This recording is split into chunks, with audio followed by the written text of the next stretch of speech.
প্রিয় ভিউয়ার্স, বিকাশ limited shed মানিতে একটি দারুণ ফিচার যোগ করেছে, যেটা আমাদের যারা পার্সোনাল বিকাশ ব্যবহার করি সবারই জানা প্রয়োজন।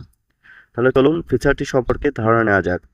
প্রথমত আমি বিকাশ অ্যাপসের হোম পেজ আছি। হোম পেজের সেন্ড মানি অপশন করলাম। সেন্ড মানি অপশনে ক্লিক করার পর আমার প্রিয় নাম্বার সেট করা আছে, অথবা প্রিয় নাম্বার ছাড়াও অন্য বিকাশ নাম্বারও আমি টাকা পাঠাতে পারবো। এখন আমি আমার একটা প্রিয় নাম্বারে টাকা পাঠাবো।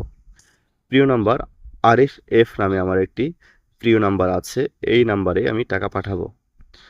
এই নাম্বারে ক্লিক করার পর পরিবেশ পর আমি টাকা দেব।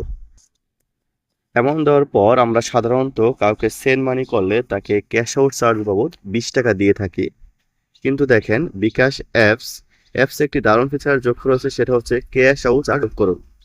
এ জায়গায় যদি আমি ক্লিক করি তাহলে দেখেন 18 টাকা 50 পয়সা ক্যাশ আউট চার্জ যোগ হচ্ছে। অন্যথায় এখানে কিন্তু আমি 1020 টাকা সাধারণত চার্জ দিয়ে থাকি।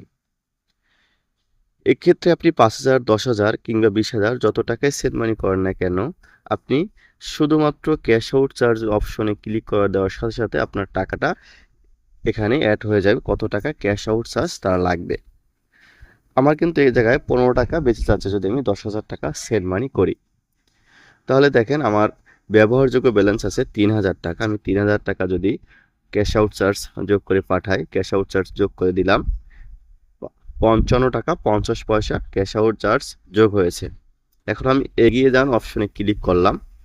ক্লিক করার পর আমি পিন নাম্বার দিলাম। পিন নাম্বার দেওয়ার পিন কনফার্মের উপরে ক্লিক করলে এখন যদি আমি এখানে ট্যাপ করে ধরে রাখি তাহলে এই নাম্বারে টাকা চলে যাবে।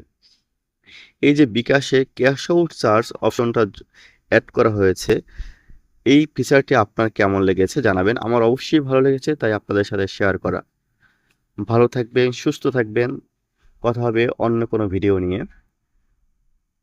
এরকম টিপস পেতে আমাদের টেলিকম ফেসবুক পেজটি ফলো করে পাশেই থাকুন। ধন্যবাদ।